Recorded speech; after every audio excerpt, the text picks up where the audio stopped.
Hello, hello, everybody. What's going on, guys? Hello, hello, hello, hello. I hope you're all doing good, doing well. I know I am. It seems like the connection's pretty stable. I'm hoping. Let's cross our fingers.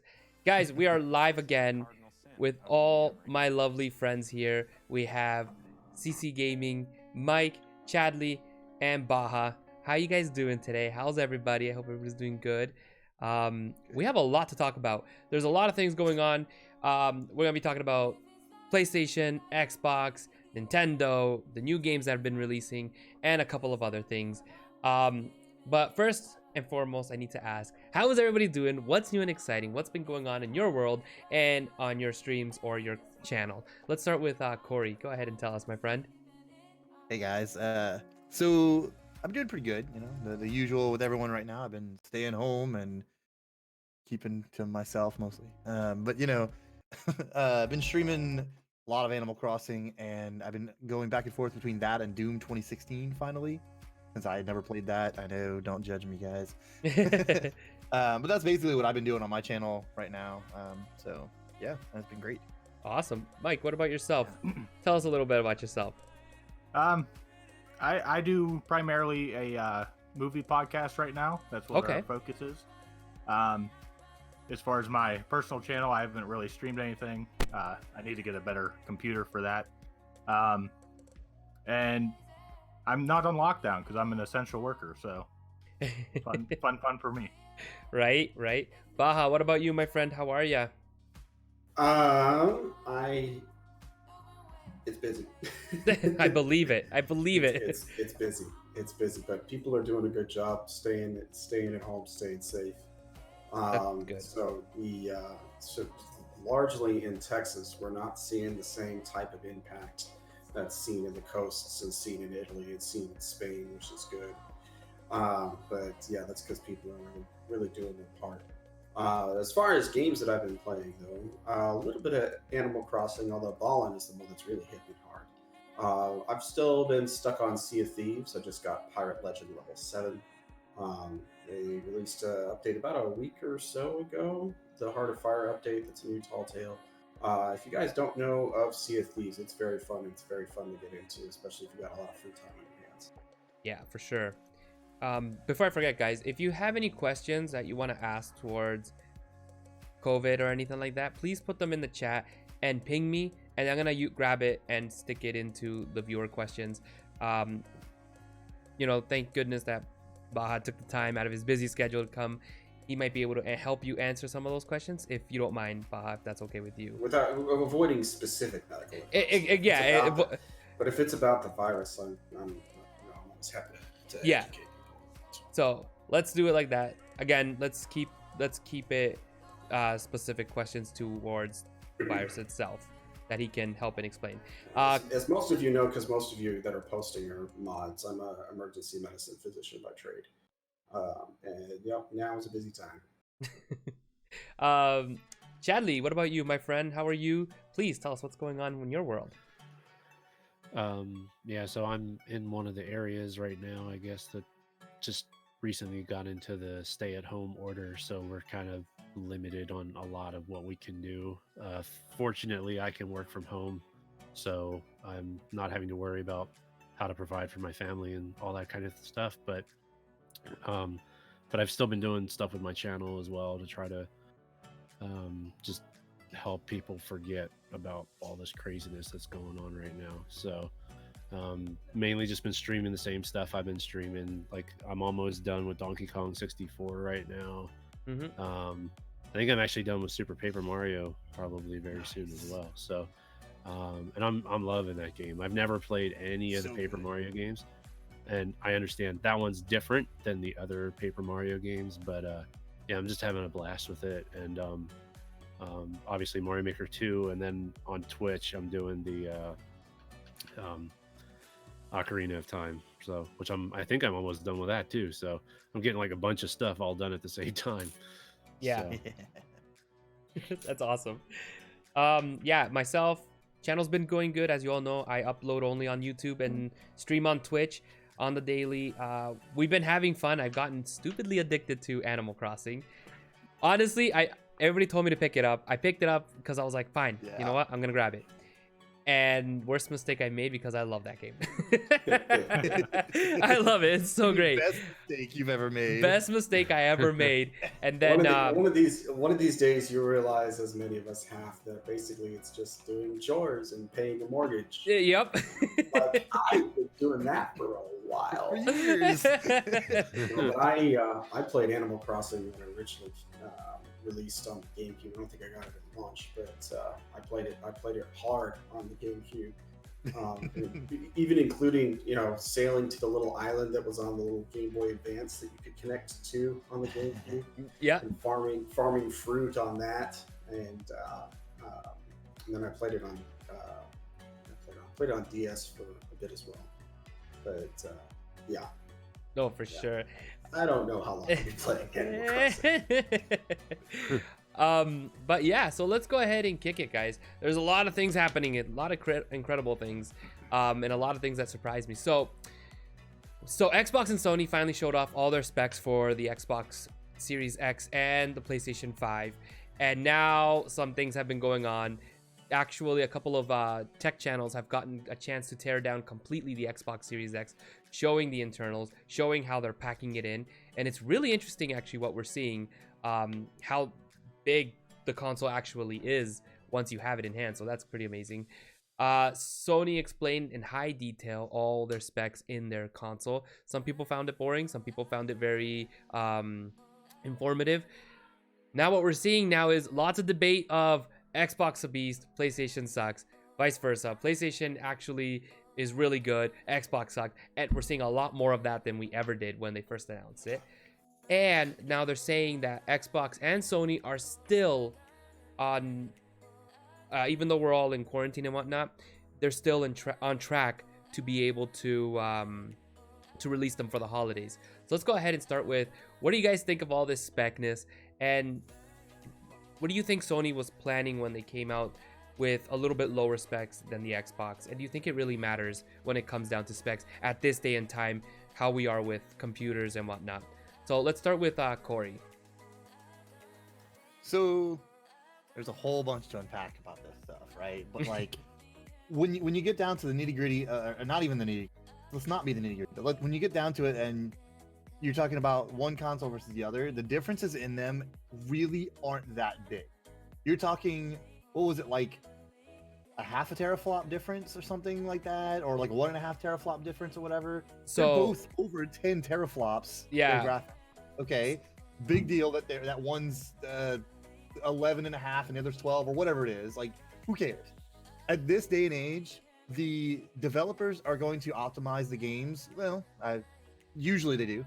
They may not need to optimize anything They may at not. this point. Right. But my point is, though, like, the games are written well enough usually that they take advantage of what they're given, but they, like, that kind of difference isn't that big of a difference. So to me, it's always going to come down to, I'm going to pick up the console that has the games that I want to play. And I have all three of the major consoles right now, so that's probably telling you something. I'm going to end up with, all of them anyway, I'm sure. Yeah. But my decision to get the console isn't determined by how many teraflops or, whether it's using an M.2 SSD or something. It's, do the games perform well? And is it worth a new console? That's what it comes down to me. Yeah, for sure. So yeah, that being said, like, I think both specs were very impressive overall. To get the kind of specs we're getting for what we're probably going to pay for those is like, we're getting a really good system in both of them, no matter what, especially for the price that we're going to end up paying. Yeah. So like, that's good. I'm good with that. And as far as like the whole Sony's like tech thing, that was actually intended to be the GDC talk. That wasn't supposed to be for us, really. Like, so we just lucked out and got to watch it.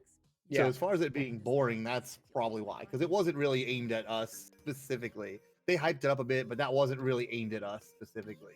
I think Like, the overhypeness was definitely that people wanted the console. I was one of them. I wanted to see the console. Yeah.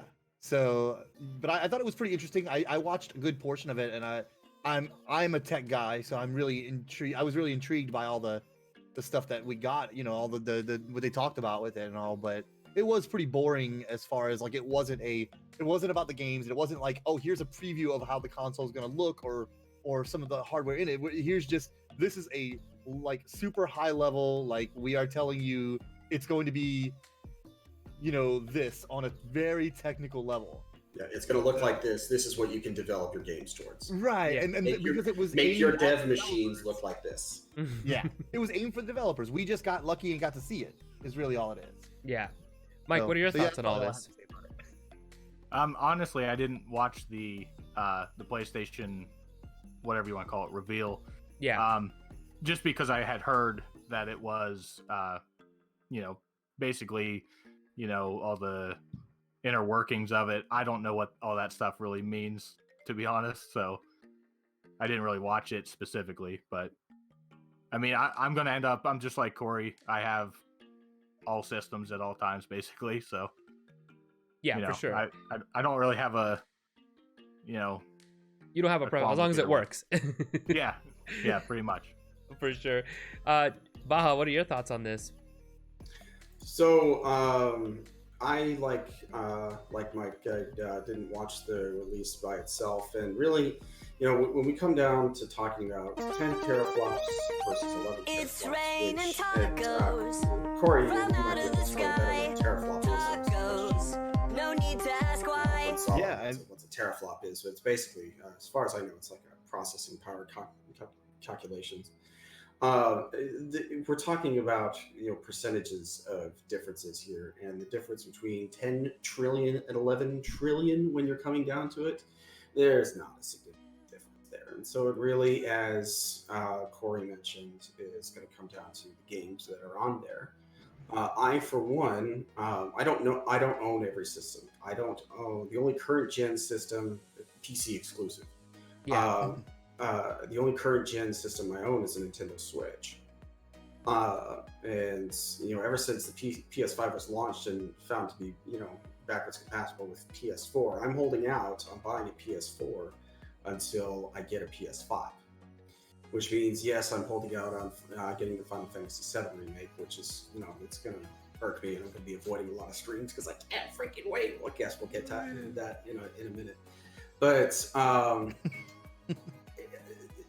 as far as PC, I feel like that the console war in this iteration is going to be more neck and neck specs wise than it ever has been. Yeah. Different consoles have kind of won the war as far as, you know, stability and, you know, processing power and things like that. You know, you go back as far as the Xbox 360 with its Red Ring of Death debacle and things like that, and perceived unreliability of the console, and then you go up to, you know, there's a lot more parity between PS4 and Xbox One, I feel like, but it's, you know, going to be coming down to the console exclusive games, of which there aren't a ton. I mean, PS4 has going for it Final Fantasy VII remake coming up, and I think that is That's a timed exclusive, right? Though I don't know I think it is. when it's going to release on other things. If it winds up Yeah. releasing on PC, I may just not care because Ballin's not going to play it. I'm going to play it. Yeah. But I mean, what they're releasing is consumer gaming PCs. They are releasing what they are basically consoleizing, you know, like an Alienware PC. You know, Alienware, Fred Dell, which is garbage, by the way. Don't do it. They've been, you know, marketing, you know, gaming PCs for a long time. That's what these are. You know, they're gone are the days now of trying to miniaturize everything and make it, you know, fit, you know, in a tiny little thing right here. Yeah. They finally decided they don't care anymore, and they want to make these things as powerful as financially feasible. And that's what we're getting, is a, you know, mid to high end gaming PC in a box. And I'd like to note that for the first time after 20 years, the Xbox is a box. Yeah. Yep. Yes, it I is. was disappointed to learn when the Xbox first came out that it wasn't a box; it was more like a little like pseudo suitcase. right? Yeah. I was like, that's not a box. Real quick, if anybody wants, I can I can give you a nice, very, very simple explanation of a flop and a teraflop. A flop is just the ability for a processor to calculate, to multiply two numbers, two single-digit numbers. So a teraflop means that your processor or your graphics processor can technically multiply like what, 12 trillion at 12 teraflops or whatever, Or 13.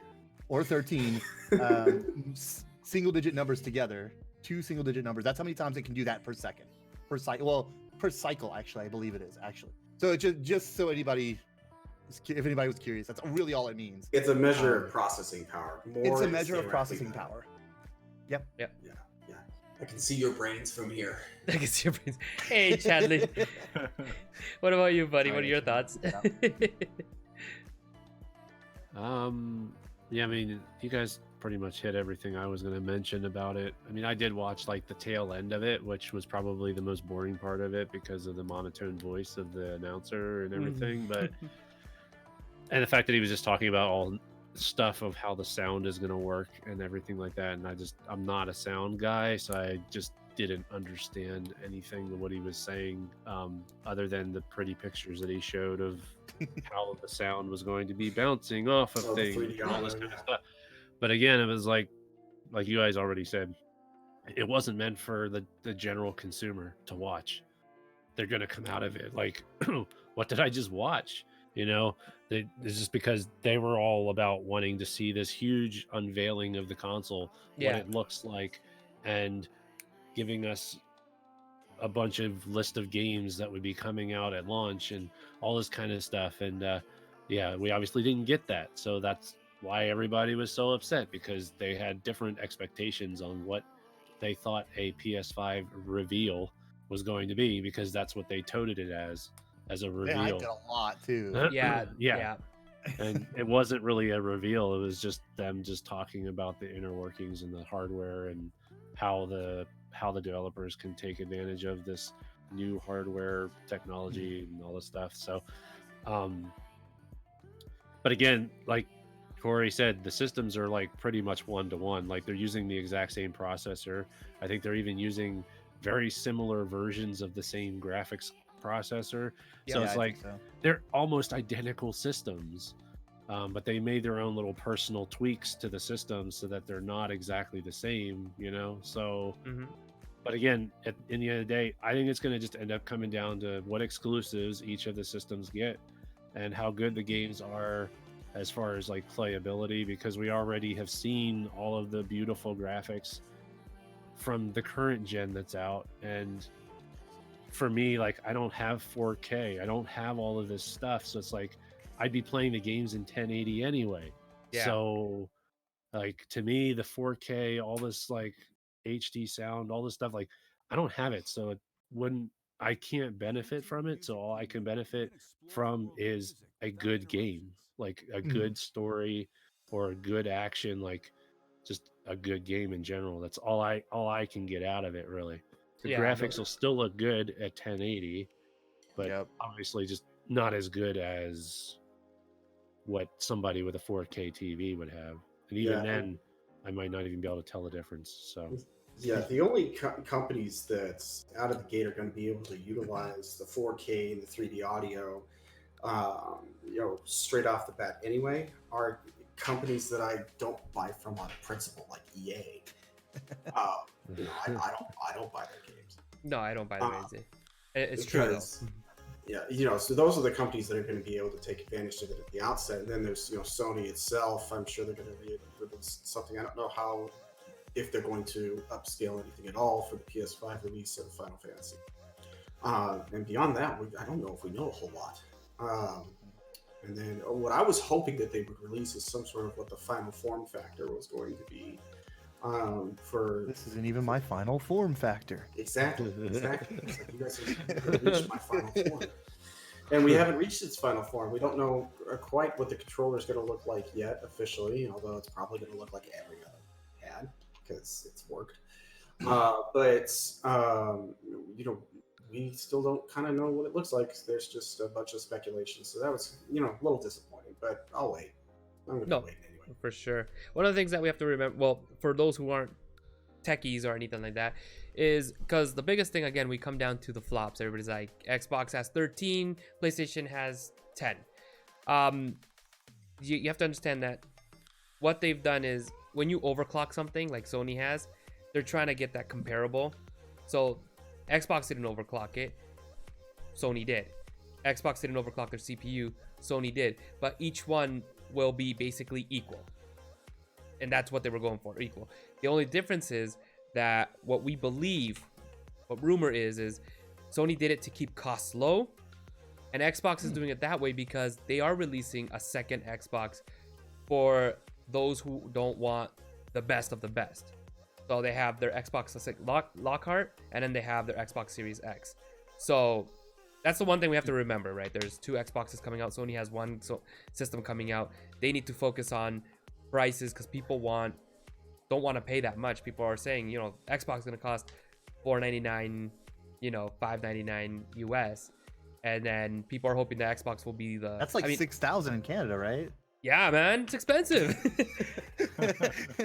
You know what? My friend was like, "Hey, I want to sell my DS. Are you interested in them? Because he has one with a capture card." I was like, "Yeah. Well, how much you want?" He's like, $450 American.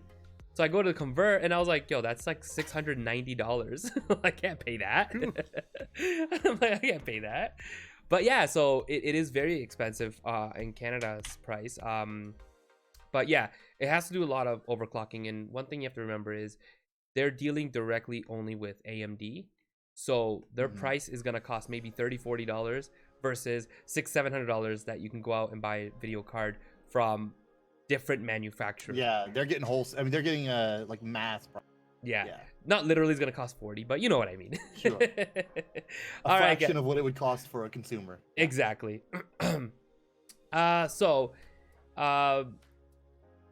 Let's see, what are we looking at? We are number 4. So Capcom finally pushed Resident Evil 3's demo, and not only that, Square Enix pushed Final Fantasy VII's demo all in this month. So we got a taste of 2 good games that are coming out next month. Have you guys tried them? Have you guys gotten a chance to play them? Or did you just watch somebody stream it? And are you interested in getting it? Are you gonna get them? So let's start with Corey. Okay, so if any of y'all have ever talked to me in the last year or maybe more than that, you'd know that I'm super excited for Final Fantasy. I most definitely downloaded the demo. Like the moment I heard about it, I was like, demo, download. So I downloaded that and played that, and I fangirled and squealed half the time of playing it. Like honestly, Baja was there. He saw. I really was. I was like, I was just like kind of sitting there like, oh my god, guys, I can't believe it. It was great. So I'm looking forward to that. I don't care if it's episodic. I don't care any of that. Like the demo was more than I could ever have hoped for in terms of how well it played and how just how visually pleasing it was for a longtime fan. Like all the little details and everything. Like it just, I could gush on and on and on about this, but this is not the FF7 remake podcast. But yeah, so I'm super excited for that. I'm gonna be getting that. Obviously, I've got it pre-ordered directly on my PlayStation. I was gonna get it physically, but I don't think that that's really a good option at the moment for me. So I'm just gonna go ahead and download it. As far as Resident Evil 3 demo, I have never really been much into Resident Evil. So I'm not really going to be getting that one, but I am interested in watching people play it. So like Rigo and all you guys, if y'all can be streaming it, I'll definitely be checking it out. And I haven't seen anybody play the demo just yet, but definitely am excited to check somebody playing it out. For sure. Yeah. Mike, what about you, buddy?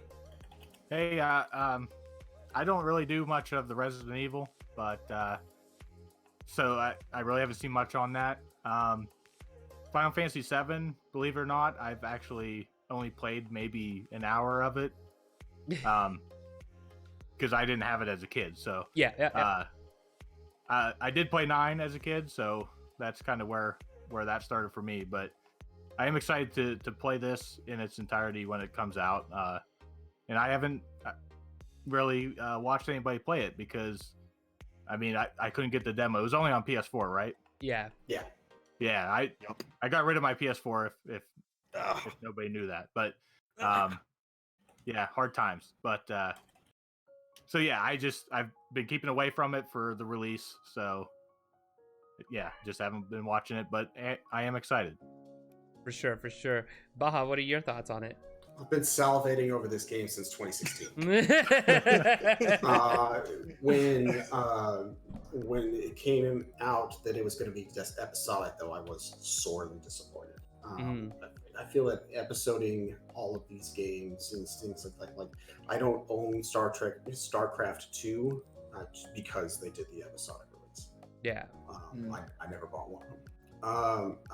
At the same time, I'm going to get over that because that demo was absolutely mouth-watering. And Final Fantasy VII was a large part of my childhood. I played through that game multiple times, multiple characters, multiple run-throughs, getting all the master materia, grinding Knights of the Round several times over. I mean, like I still listen to the soundtrack. I still listen to Genova's fight song. I still listen to One Wing Angel.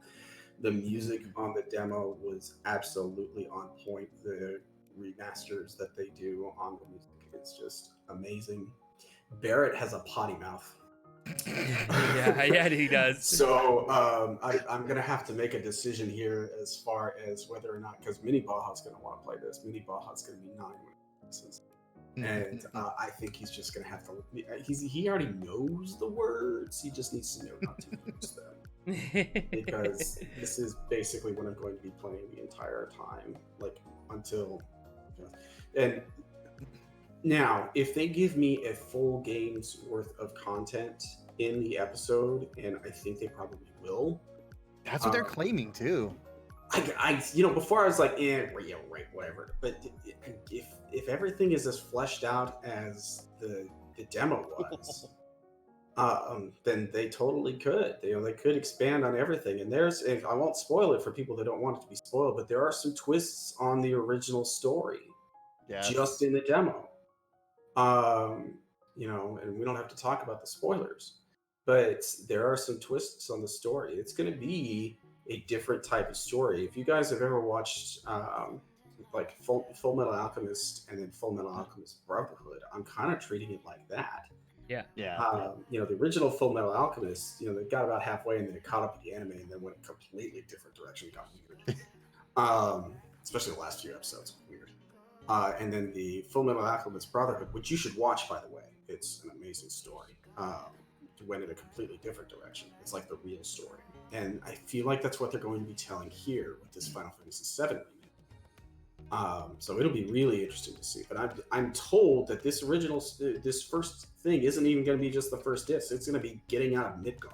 And once you get out of Midgard, that's it. That's what I heard too. So Midgard's going to be massive. Either that or this game is going to be disappointingly short. So let's not go with that route. So yeah, hopefully. But yeah, as I said earlier, though, I'm not going to be getting it at launch because I'm waiting for the PS5 to come out.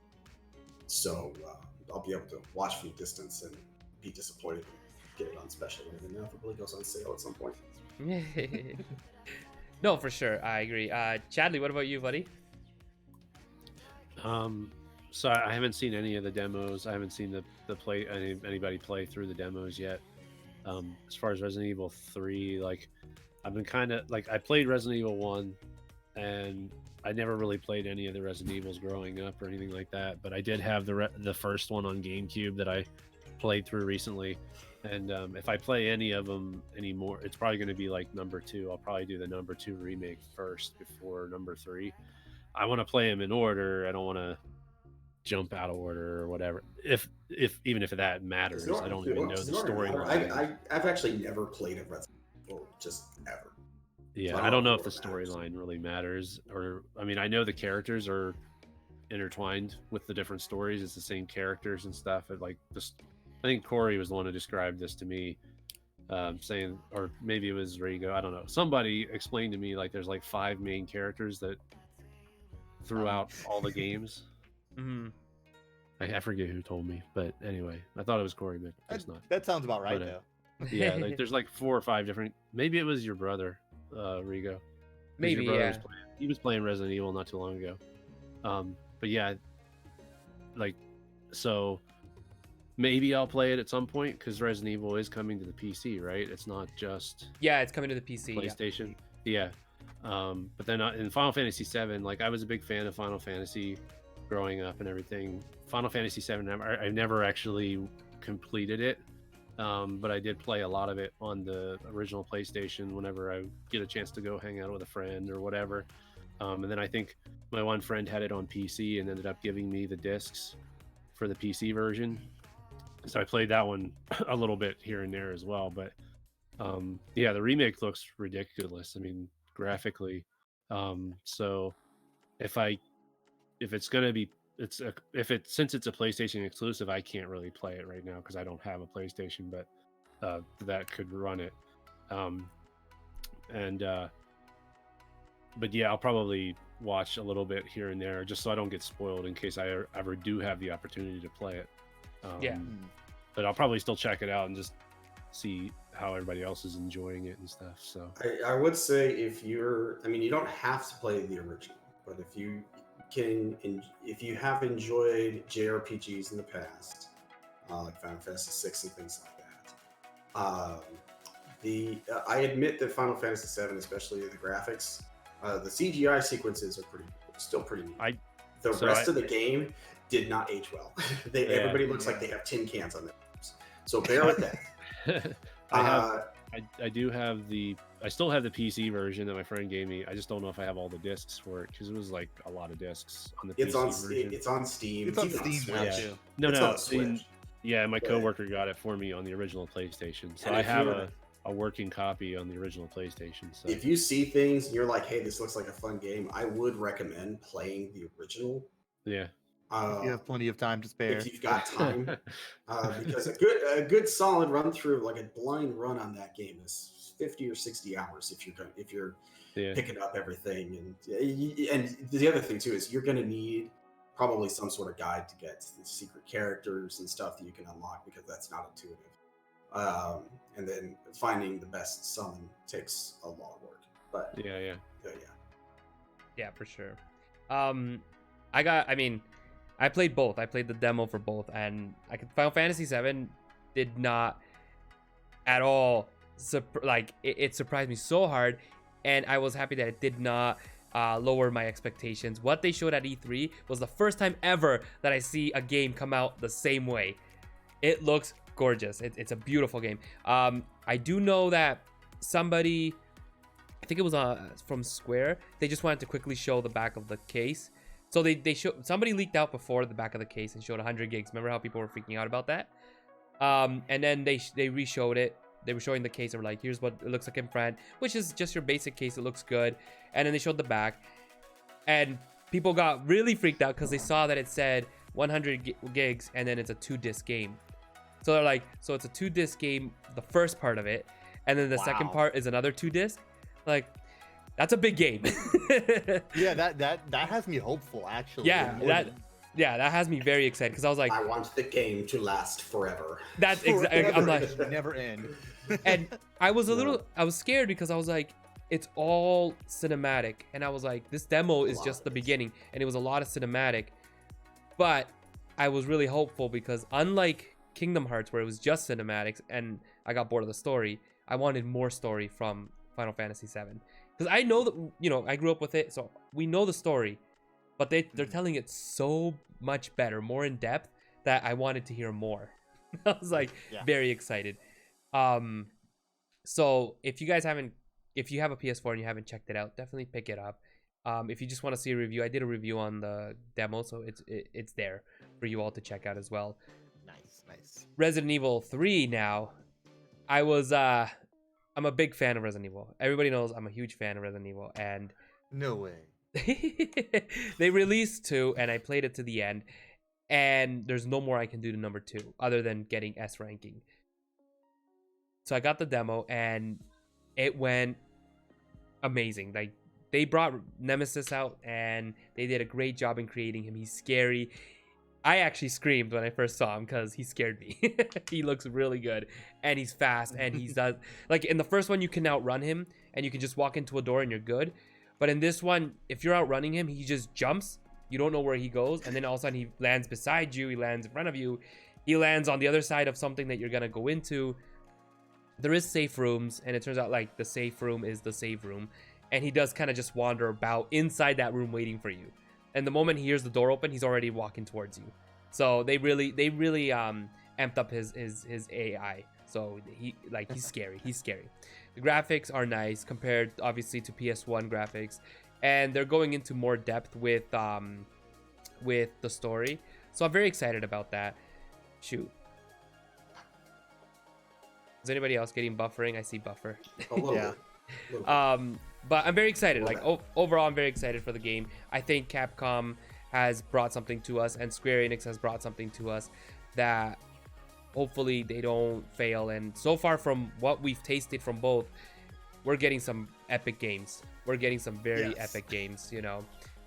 And even if it's on the PS4, and I am waiting for it, I want it on the PS5, Final Fantasy, but I think I can't wait like you, Baha. And I'm gonna give in and get the PS4 version. But it looks amazing. It just looks amazing. They're both amazing. So definitely, guys, you're gonna want to pick those up if you can. Man. So speaking of games, Doom Eternal and Animal Crossing. So let's go with Doom Eternal first. They're finally released, and they're calling Doom Eternal the top FPS that's ever come out. They're giving it that ranking that this is what an FPS is supposed to be like. It's exactly what an FPS should be like, and it keeps true to its roots. And graphically, it's probably the most amazing graphic FPS to come out, and it's very smooth right out of the box. So let's start with Corey. What are your thoughts on Doom Eternal? Okay, so Sorry, just kidding. Okay, so guys, I had never played Doom 2016, so I wasn't going to be jumping into Doom Eternal. And I really just was kind of like, whatever. I played a little bit of Doom, like a little bit of it, of like the first level, and that was it. And I've just never really been in that really big into Doom. So I was gonna be like, whatever. I was gonna let this one slide under the radar, whatever. Randomly the other day, I decided to start streaming Doom 2016, and I'm loving it. This is not to get off topic and jump on that one, but that has led me to be paying more attention to Doom Eternal. And so I have watched a few people stream it recently, and of course I don't want to be too spoiled on it, so I'm not watching their whole playthroughs, but man, it looks fantastic. It looks like Doom 2016 but on steroids. It looks like, and from what everything I've been hearing is everyone says that basically they took everything that was already done right in Doom 2016 and everything that was done wrong in it and improved upon it. Like, so anything you liked about it was great, you know, and has been improved, and anything that you didn't like so much has also been improved apparently. And I can agree based on watching people play it that it looks great. Is it going to be like, should it be the top FPS of all time or whatever? I don't know. I wouldn't even know where to begin, like gauging different FPSs on that to call them anyone the best, because they're all so different. Like, so anyways, that's a whole different discussion. But is it like FPS of the year or the last couple of years? Probably. But like, yeah, I'm pretty excited to play it. I'm gonna try and catch it, maybe on sale in the next couple of months, maybe, and grab that when I'm in between playing Animal Crossing and Final Fantasy VII. So yeah, I'm excited for that too, though. For sure. What about you, Mike? What are your thoughts on it? I actually haven't picked it up yet either. I picked up Animal Crossing, so that's been the focus. So I'm staying away specifically from Doom Eternal, just so I don't get spoiled on anything. But Doom 2016 is where I fell in love with Doom for the first time. So if it just builds upon that, it'll be a great game to pick up in the future. For sure. Baha, what about you, my friend? I have not played a Doom game since Doom 64 disappointed me in the core of my soul. And so I skipped Doom 2016, and as it stands right now, I'm probably not going to be playing Doom Eternal. I'm probably going to be very late adopter. 10 years from now, I'll just be like, oh my gosh, I missed out on this. Probably not going to do Doom Eternal right now. That's one I could explain away Barrett's language. I can't explain all the guts, blood and guts, and whatever else stuff that hell will spew forth at me. I mean, because they designed the enemies to literally be the stuff of nightmares. Yeah. Yeah, they do a good job. And Mike Bundy said he fell in love with the game of Doom 2016. I fell in love with Doom OG Doom. Came out on a floppy disk. That Doom. The one that you can install on a coffee maker. Yeah, that Doom. That Doom's fun. That Doom now, it looks so dated. Before people were like, "Oh, this is super violent." Now it looks so dated. People laugh at it because it looks pretty cartoonish as far as the blood and stuff. But and it definitely had its flaws. But boy, when you were in a dark room in the middle of the night, and your parents are asleep, and you're upstairs playing by yourself, and you're 10 years old looking at it, pretty scary game.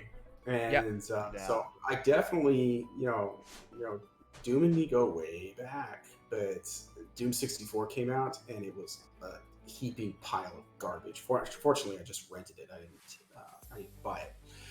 I haven't played a Doom since. So But you can get Doom 64 on the Switch now. Right. So it's also not on my Switch. I actually picked that up the other day, but Charlie, what about you, buddy? Are the controls as wonky as they used to be? No, I think it feels pretty good actually. Does it? Yeah. Okay, good. Because the controls for the N64 were just absolutely garbage, and as far as I could remember, you couldn't remap them. So I'm not quite sure what. Oh, there we go. There's Mama Duck. there she is. What about you, Chadley? What are your thoughts on Doom? So I was a big fan of Doom back in the day. Like Baha just said, like I had it.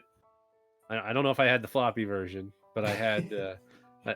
I remember Doom 2 being the one that I played the most because my friends and I would do it all on dial-up. Like we do multiplayer on dial-up, Yeah. So just one-on-one dial-up, or we would do like huge LAN parties and stuff, and we would just play multiplayer in somebody's basement, and stuff like that. So I mean, I was a huge fan of Doom back in the day. But ever since Doom 2, like I haven't really played any of them. I never even really got in. I never checked out Doom 64. But now that it's on the Switch, I might check it out. I don't know. Yeah. But it is a remaster. For sure. yeah, I did see the comparisons. I did see a comparison. It was pretty amazing that they just raised the resolution of the game and it looks so much better, even though it's probably the same textures, But like I didn't touch Doom 3 because I've heard that one's just awful. It's And, good. It's a good Doom game. If you don't get a chance I like to play 3. it, yeah. it's because it's a slow pace. What they did with It's that a one different is style. yeah, Doom, Right. it's slow. Yeah. It's more horror than anything. Yeah, Rico yeah, streamed it. Go back and watch his streams. And then Doom 2016. I guess I just never. After a while, I was just like, maybe it's just Doom wasn't my style of game anymore. I don't know, but Mhm. watching everybody play the new ones, and Corey, I've been watching you play too since Yeah. 2016, and I've been enjoying watching that game. So even if I do get back into Doom, I'll probably do the same thing like with Corey, and just start with 2016 and then work my way up to Eternal so that I don't miss out on anything. Since the story, I guess, continues from 2016, right? Yeah. Eternal's basically a sequel to An actual sequel to it, yeah. Yeah. That's good to know. If you haven't played it, I mean, the OG Doom for me at heart is my baby. That's the one I grew up with. I still remember we got our first computer. Both me and my brother were butt naked on the kitchen table because that's where we had our computer. And we're sitting there and he's like, oh, what's this game, Doom? And we had just learned that you're supposed to see, what is it? See space, and then you put what game you want to play. And that's what we did. And we put Doom, and then all of a sudden this big sign comes up, Doom, and the song. And we started playing, and we must have beaten it tons of times. And it scared us, but we loved it. Did y'all put clothes on the next time y'all played? Well, it was Christmas, I believe, and my uncle came really early, and we were sleeping, and we woke up and we saw this technology on our table. So we're like, The story is getting more awkward by the second. Really? My uncle So- came by. We woke up. so play what do you call it? Doom When I say naked. naked, I mean I sleep in underwear, man. I'm boxers. I don't have pajamas. So The seamy underbelly of Spanishdude. that's right. What do you call it? But then Doom 3 came out, and that was completely different from what I was used to with Doom. They turned it into a horror game. And Doom 64, I played it on the 64 and I couldn't play it because it was so awkward, so weird. Then Doom 2016 came out, and it brought back to life what I loved about Doom. And then Doom Eternal, I jumped into it, and yeah, it definitely like 100% like Got a unicorn skin. yeah, I got the unicorn skin. I look good in it too. Let me show you guys. So if you look over here, you can see the comparisons right away. It's different. Like you got Doom 1 on the top left, then Doom 64 on top right, then Doom 2000 number 3, sorry, at the bottom, and the last one is the Doom 2016 Eternal, and it's like a big Oh. change. Like it's freaky. So Yeah. they did a really good job with Oh, it. there we go. Definitely what I would recommend is if you haven't played Doom 2016, jump into that one before you do Doom Eternal, because it does follow the story, and it legitimately follows it. And then if you have to get number 3, don't get the BFG edition. Don't fall for that. Get the original one. the BFG edition ruins it. Yeah, don't get the original. It's scarier. But yeah, I think they did a really good job. I keep telling people, Bethesda needs to learn from id how to release a game, because the way they released Doom is the way they should have released Fallout. And it's sad because Bethesda owns id, right? So when Yeah. your own company inside does a better job than you, yeah, something's wrong there. But yeah, it's a really great game. But let's move on to what everybody was waiting for this game. I remember like nonstop people were bugging about Animal Crossing, and it's finally out, and everyone's going nuts about it. They gave it a 9 out of 10. I know a lot of you have played it.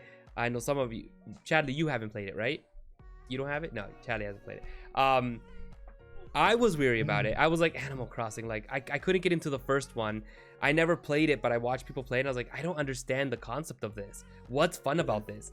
2 days later, we're all playing pan flutes on your island. And then all of a Right?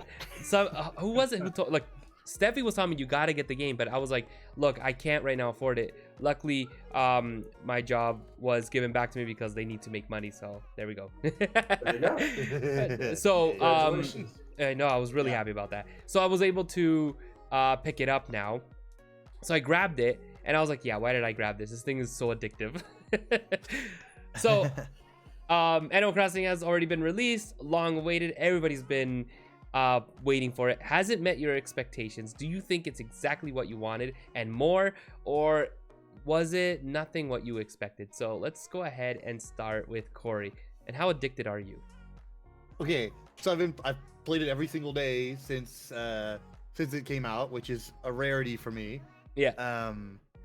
So I've played it at least for a couple hours every single day. Some days more than just a couple hours. I'd be playing it right now if I weren't on camera. He's like, I may or may not be playing it. That's my phone. Yeah, I'm really addicted to it. I'm really been enjoying it. I've played the Wii one and then the 3DS one, and I didn't get into them nearly as much as I'm getting into. And I think it's because I have a bunch of people to play it with. Yeah. That are constantly wanting to hang out. I've been playing it with like Ballin' and Baja stuff, and just a lot of people that want to hang out, want to come visit your village, your island and everything. And so it's been a lot of fun. I've been really playing it. Like I've been having a hard time playing anything else, and I'm just like, oh, I want to go do this thing and finish up and make some bells, and and I just got this upgrade, and somebody sent me this, and it's pretty fantastic. I agree with the 9 at least. Honestly, there's a lot of like little quality of life improvement things that I'm like, I find myself going, man, I wish I could craft 5 baits at one time, or little things like that. But like overall the game is everything that I could have wanted in a game, and it's a perfect time for a game like this. It really has. Like, I've tweeted about it, and other people have tweeted about it. Like, it's done a great job of uniting people and helping people to be a little bit less lonely in a time where everybody has to stay home. I don't live with anybody. I don't have family nearby. I literally have not had human contact outside of going to the grocery store or go and look for toilet paper. Which is exactly what you should be doing, by the way. Yeah. You're being a good human being. I'm being a good human being. I'm trying my best. Anyway, so like, it's really been helpful to keep me interacting with other people and other people interacting. So it's overall, like, it's perfect timing, and it's a fantastic game. They've done such a great job of it, and I'm super addicted. For sure. Mike, what about you, my friend? Pretty much all the same. Animal Crossing is life. If I didn't have to work, if I was actually, at home, I mean, this would be the most played game instantly on my Switch. And it still might be, actually. It's just nonstop. I haven't turned on my Xbox One in, I don't even know. Well, since the game came out, I guess. But, 9 days. Yeah, so there you go. But yeah, this game, my fiance has a Switch as well, and she bought it, shortly after it came out. And this is literally the game that she's been waiting for. So, I mean, we've just been sitting on the couch. I'm on the TV. She's in handheld mode, just playing it all day. We had yesterday and today off.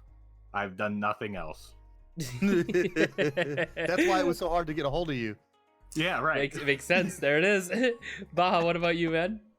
So it's no secret that Ball and Chain has been waiting for this game ever since it was released last March, or like it was teased last March. And she is the shark farming queen on the DS version. She would just sit and just farm sharks like all the time. And so she's actually playing it right now. She's probably looking for a stringfish if she's not playing with somebody That dang else. stringfish. For me, I'm probably going to help her find the stringfish, and I don't know how much longer I'll play Animal Crossing, just because, like I said, I played the ever-loving Jesus out of that game when it was in GameCube. And a lot of people, I envy people like Rigo, who are just now discovering Animal Crossing, because this is the perfect time. Because when I was your age, we couldn't cross rivers. Get off my lawn. We couldn't cross rivers with a pole. There were no cliffs. There were screens for everything, and you couldn't. There's a lot of things that you didn't used to be able to do that you can do now, and it took them, like 18 years to figure it out. So yeah, Animal Crossing, I'm getting to the point where I'm over it. Just because at its core, a lot of it is stuff that I've done. I do like that they've added kind of like an achievement type thing with the Nook Miles that gives people kind of a direction. And gives people kind of goals. People like me who are just like, oh, what do I do now? Don't get me wrong, I like open world games. But at the same time, it's pulling weeds and paying off the man. I do that already. Yeah. So, but yeah, Ballin loves it. And watching everybody get together about it, definitely the most fun is watching 8 people get together online. And near as I can tell, I've not seen any lag issues, connectivity issues, or things like that, which surprised me. I thought Nintendo was going to be Nintendo, and I thought people were going to be dropping off the face of the island here, just randomly. And to my knowledge, limited knowledge, I've not seen anybody get disconnected off the server once. I haven't seen it. So, Ballin says, play Animal Crossing more. Did you catch a stringfish, Ballin? 8 people standing around going ham on Pam. That was fun on Rigo's stream. I'm allowed to promote Rigo's stream on Rigo's podcast. That was pretty funny. Shameless promotion. And my character still has coronavirus, I think. It's got a little runny nose, and Ballin's got the face mask. I think Corey put on a face mask too. I have a face mask too. Yeah. That's funny. So yeah. Chadley, what about you, buddy? You didn't have Animal Crossing, I thought. So yeah, I've never played Animal Crossing. So, but I'm enjoying watching everyone else play, and it's making me want to play it. I think your family would really enjoy it. Oh yeah, I already know that. I think my Mama youngest Duck would enjoy the heck out of it. Oh yeah, she's already shown interest in the game. The only problem is we only have one Switch, so that's kind of a bad thing when you have a game like that because everybody's going to want to play it. Yeah. Yeah, and y'all got a shared island. Yeah, you're gonna have to share. Shared island, but I mean, you got to share one console between Mama Duck, Chadley, and however many ducklings you have. That if they're all interested in it. Yeah, Not a so, good combination. That sounds painful. no. So You can play two player on one screen if you're playing on dock mode. Yeah, but being player 2 sucks. Yeah. They get no It control. does. It does. But yeah, I mean, I'm enjoying it. I really like the multiplayer aspect of it, like just being able to visit the other people's islands and being able to gift things and just all the stuff you can do in the game. I can give out toilets now, guys. What about toilet paper? Because we kind of need that. Still haven't seen toilet paper in Animal Crossing. I got tissue boxes. That's it. Well, desperate times call for desperate measures. right. There's plenty of palm tree leaves But and pine yeah, cones. so it looks really fun, and I hope that I will have the opportunity to play it soon. Right now, kind of like purchasing games is on hold for me at the moment, just because of everything that's going on. So Yeah. we don't know what happens day to day, so you never know. Like I can work now, but you never know what's going to happen tomorrow. Oh, exactly. So yeah, so hopefully once all this craziness stops, then I can start looking into possibly getting it and being able to enjoy it just like everyone else is. Yep. Yeah. No, for sure. No, I've been enjoying. Like I said, it's the first time I ever played it, and I'm really enjoying it. My only nitpick is, like you said, multi-crafting, and the biggest thing that I don't like is every time somebody comes to my island, it stops. Oh, it's terrible. Let me tell you exactly why it's so terrible. Because, for instance, a perfect example is that I was hanging out with Ballin and her brother and a bunch of their friends last night on an island, and the idea was brought up for us to go island hopping to everybody's islands, and I had to put a stop to that because I was like, "There's no way. Like, we're gonna all have to leave, and then we'll all have to arrive on that other person's island, and then we'll all have to leave, and then we'll all have to, and it'll be like an hour and a half just to get to like 3 different islands." Like, it's so terrible. It's true. Like, you can't enjoy it. Like, they should do it where once you see it the first time, you should maybe just put the whole sign, someone's arriving. Well, I think what they're doing is establishing the connection. And stuff, and they're just disguising it behind that. But what I wish that people, so you've got everybody in an instance on an island. It'd be nice if we could just be like, hey, let's go, everybody, right now, this instance, to this person's island. And just everybody get on a jumbo jet or whatever and send people over there. Yeah, that'd be amazing. I don't know how impossible that would be. Nintendo would never be able to pull that off, though. I mean, you would have to think about it like almost like Final Fantasy 14, where if I teleport to another town, it automatically says, hey, do you want to go with them to that town? Yes or no? Right? And then you click yes, and then it just, there you go, you're all going. But yeah, I don't know. But that's my only frustration. It's like, guys, I've seen it so many times, stop. Or I'm doing something very important. Yeah, well, if you're streaming and people are in and out, done. You're just gonna sit there and just watch. Just wait. Yeah, but the game itself is fantastic. I love it. I enjoy everything about it, and I see what the big hype is all about. And hey, I am enjoying it 110%. That in a video game. Yeah. Nintendo, actually, speaking of Nintendo, they did a mini direct, which we were just talking about it before the podcast started, and I don't agree that was a mini direct at all, man. That was a lot of games on there, and I was very surprised and very pleased with this direct. They mentioned new games. Good job. Marvel Alliance 3. Updates for Ring Fit. What else did they show? Star Wars Jedi Knight Academy, Xenoblade Chronicles Definitive Edition, Pokemon expansion. Like, there's just so much. So, what were your thoughts on this direct? Are you pleased with it? And would you call it a mini direct? So let's go ahead and tell us what intrigued you more. So go ahead, Corey. We'll start with you.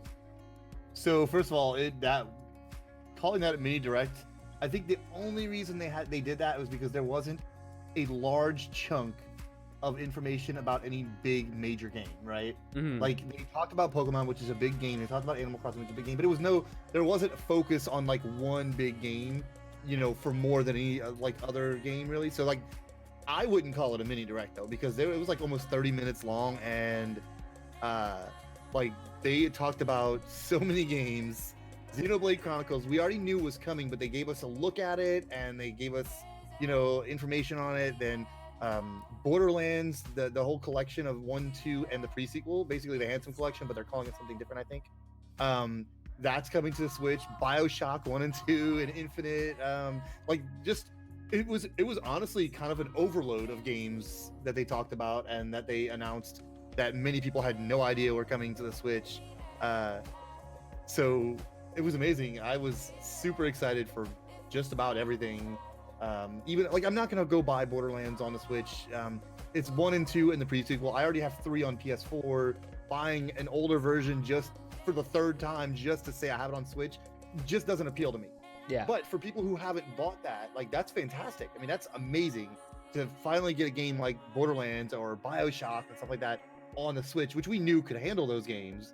It was just a matter of when were they going to port them, So yeah, I'm super, super stoked for just about everything. Xenoblade Chronicles, just for the record, guys, is another Final Fantasy VII kind of situation for me. Like, I love that game so very much. I bought it on the Wii. I still have a copy of it. I have it on the 3DS, and I'm gonna buy it on the Switch with no hesitation whatsoever. That game I do need to get because I never bought it for the Wii. So. It's fantastic. Yeah. So as long as they don't pull another piece of crap like they did for the very first release, where it was GameStop exclusive, and which led to people scalping it and selling it for like hundreds of dollars a piece, we'll be good otherwise. Yeah. Anyway, sure. I'm excited. For the whole thing was great. And so yeah, it was not a mini direct to me. It was not a bit. What about you, Mike? What are your thoughts on this direct? I agree that it's definitely not a mini direct. One thing that stood out to me, I'm a big Marvel fan. What in the world was that voice for Mr. Doom or Dr. Doom, whatever he's called? Like, he didn't go to evil medical school just to be called Mr. Doom. As much as I like Marvel, I'm not the biggest Fantastic Four fan. But yeah, his voiceover was terrible, so I don't know what that whole thing was, but that stuck out to me. I mean, like Corey said, it's very cool to see like BioShock and Borderlands come to the Switch. Again, what he said, I own those on other systems, so I'm trying to think. The almost reveal for another Smash character was really weird. Yeah. Yeah, we know it's going to be from ARMS. Yeah. Springman's already an assist trophy, and so and without going into full detail on this, if they bring out Springman as an actual character and he's already an assist trophy, then maybe we'll get all the fanboys getting Waluigi finally, and then that's what the word going around, yeah. And then Sora Limited can stop getting death threats from people every day. I'm still holding out. I'm still holding out for Gino. But Gino, yo, yes, boy, I think it would be perfect. But nobody listens to Baja. Baja ruins everything. He ruins everything. Now you're gonna listen to Baja because the one game that everything else on the mini direct I was okay on. I am actually, and I don't hear anybody talking, I am actually really pumped about Clubhouse Games 51. Like all these little games and things like that. So I had Clubhouse Games when it came out on the DS, and Mhm. that was back when I was your age, back before there were all sorts of apps and stuff like that where you could play chess and things along those lines. But I actually think that something like Clubhouse games would be really fun to stream with people. I agree. Because you could play online, you could play with viewers, especially the quicker type games, or even things like chess to an extent. Although that's a pretty drawn out thing. But there are, if they do it right, they might be able to do things like speed chess, where there's like a 5-minute timer and things like that. Yeah. That would, and because that is a accepted format of chess is 5-minute time. But each person gets 5 minutes. It might be a 10-minute match. Brings out a lot of strategy to it, and it actually can make the game much more stressful than usual. So that's its own thing. So that's honestly the one that I'm looking forward to most. The rest of them, Xenoblade Chronicles, I'm looking forward to that as well. And then they're re-releasing Jedi Knight, Jedi Academy. There were some other things, but yeah, that's that. Yeah, for sure. Charlie, what about you, buddy? Yeah, so there was like a lot of games in there to digest, even though they said it was a mini, but like you guys all were saying. But yeah, like BioShock, Borderlands, I never played those games. So now it's like I have a way of playing them because either at the time when they were released, I didn't have a good enough PC, or I just didn't have the console that they were being pushed on. XCOM, I never was really into XCOM stuff, but um Marvel Ultimate Alliance 3 though, like because I'm assuming this is just a DLC, right? The Yeah, DLC it's just is DLC. being Yeah. added to it. Yeah. When that game came out, it was like I got really interested in wanting to check this game out, but I still haven't gotten a chance to yet. But I still want to eventually check it out because I've never played any of the Ultimate Alliance games, and I've heard that this is like probably the best one to play out of It's all really three good. of them. And there was a couple others. Yeah, the one that Baja mentioned, the Clubhouse games, was interesting to me Yeah. as well. Just with all the little cool board games that all packaged about- into one thing. So How about Splatoon, but beating each other with like bats? the ninja, Was it nin- Ninjala? that one, Ninjala. yeah, That one's gonna be free to That's play. the- It looks really cool. Yeah, it I'll does. try it. Yeah, it did. Yeah, since it's free to play, I mean, you can't go wrong with No trying harm it in out. that. At least, yeah, you can at least try it out. Because Yep. they said it's what they're saying that's going to be the Splatoon killer. I guess don't know some about people. that. I know some people are saying that this is going to be the killer of the Splatoon because it's free and all that stuff. But meh. Buckle up for all your microtransactions for cosmetics. And Yeah, who knows yeah, how yeah. play to win that's going to be. Yeah, and then It sounds like something that might be, something that's, it's like a porcupine. It looks cool, but do you really want to touch it? Yes. Yeah, no, exactly. the Yeah, the one that surprised me was the Star Wars Racer. I was like, Oh, Pod Racer. They're That's, bringing I knew I was back. remembering something. they're bringing it Yes. back. I'm like, wow, that was because I Can we remember play that online on the playing Switch? that. I don't know. I hope so. I'll buy it if we It can. says Uh, it says that it has online multiplayer. So, or no, wait, nope, sorry, was I reading? No, the I know wrong that one? the No, Jedi no. Knight does. Yeah. I was reading the wrong one. Which is really interesting as well. Yeah, The it doesn't problem say. is that Doesn't there's say.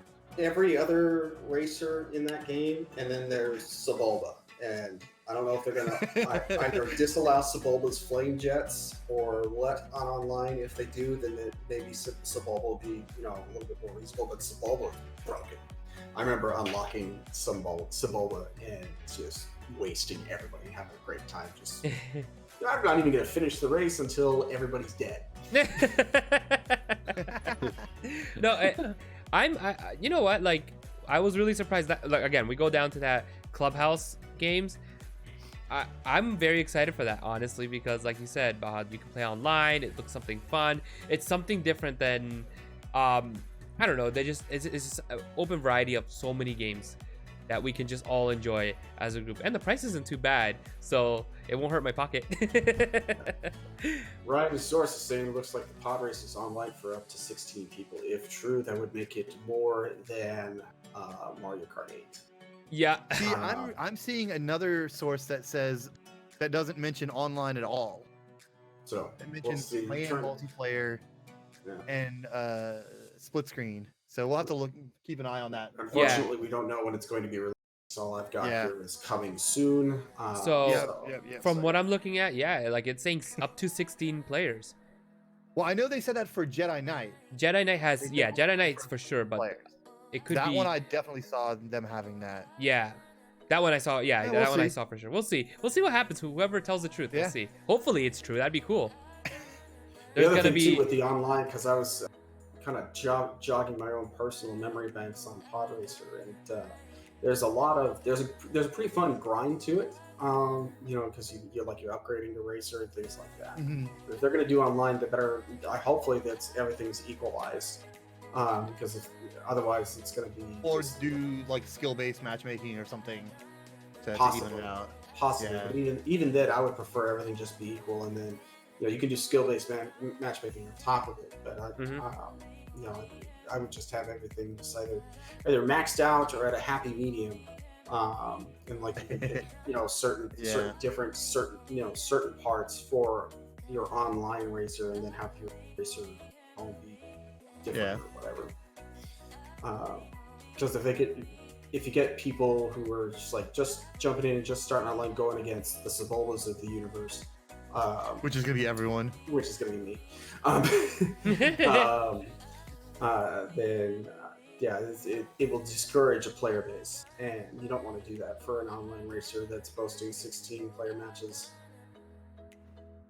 Yeah, for sure. Man, like Nintendo did some good work. I mean, I wasn't disappointed. The only thing I wish I would have seen, they would have showed or talked a little bit about, would have been Metroid Prime. I mean, I want to hear something about it. I'm dying to hear something about it. We haven't heard anything about it, but other than that, I was very pleased with it. One of the things that I was really surprised about was how pretty new stuff is coming up to with Pokemon. I saw that there's like new attacks and everything that you can get, and it just overall looks like a new experience, something to bring the game back to life again. So that's nice. That's gonna be nice. Other than that, I mean, Nintendo did a good job. It was definitely lots. They showed lots. Other than I didn't understand the whole Smash Bros thing. They were like kind of revealed, not revealed. I don't know. Get you excited for an upcoming reveal, basically. Yeah, get you excited They for. revealed the reveal. They revealed the reveal. Yeah, they revealed the reveal. Reveal. All right. Stay tuned we're teasing the next teaser. So I have not yet bought the second Fighter Pass. I haven't bought any Fighter Pass. I don't know. I don't know. I mean, here's what's going to happen. Buy it. They're all going to release, and then I'm going to keep playing Roy. So That's the thing, right? Like, 'cause I always play. Have a good night. They always bring these cool characters out, but I always play Link, no matter what. Right. You I know. always play Cloud. Yeah, Surprise. I don't even play it enough to even consider buying the Fighter Pass. So it's Yeah, exactly. Me too. Like, I'm sad because I would play it a lot if it would stop dropping, if it would stop lagging, if all that would stop, and I would play it more. But how do I kick? I feel bad every time I have to kick someone out because they're lagging out the. Look, guys, let's just play when we go to our friend's house. Oh yeah. No way. Yeah. That'll happen in 2021. All right, on to a little bit more serious stuff. We're gonna talk about this, but we're not gonna go into so much detail. As you all know, we are going through some very serious things with COVID-19. A lot of states and a lot of provinces here in Canada have been down to lockdown now. I know my area, we are completely locked down. Essential things only are open. But the biggest thing that's happening now, and it's happening here in Canada with our EB Games, which is your GameStop, is GameStop and EB Games have put themselves out, and they're still open, and they're calling themselves an essential business. A lot of people, including, I know the police here in Welland, demanded that EB Games in Welland be closed, and they did close it. and they gave in. But a lot of GameStops and EB Games are saying no, that they are essential, and people are complaining that they're putting their employees, and not only their employees but their customers, at risk. And now they've gone as far as deliveries. What are your thoughts on this? What do you think? Do you think that this is essential? Do you think they're just being done because they want money, or do you think they're just thinking about more people need something fun to do and they're gonna provide that fun? So let's start with Corey. What are your thoughts on this, my friend? Okay, so devil's advocate has me, being, I wouldn't call them essential by any means, but I can understand if it weren't for the calls I heard and the press releases and things, I would almost be able to say that I could understand where they're coming from, saying, hey, we are providing people with entertainment during a really weird, really hard time for people. We need to stay open. Yeah. On the other hand, their blatant disregard for humanity, essentially, that they had in that, like, somebody snuck into one of their big calls like 2 weeks ago or whatever, and recorded it and then put it on YouTube and analyzed the whole thing, and it was really bad. But for them to claim to be essential is really bad. And the thing is, they're not providing a service that is essential, I guess, but they're putting everyone at risk. They're putting so many people at risk by doing it this way, and thankfully the ones by me have closed as well, and I know some in California have closed. But funny thing is, I actually read an article earlier today that GameStop had another one of their big meetings where they talked about they're going to be closing a bunch of stores in the next year, due to, what do they call it?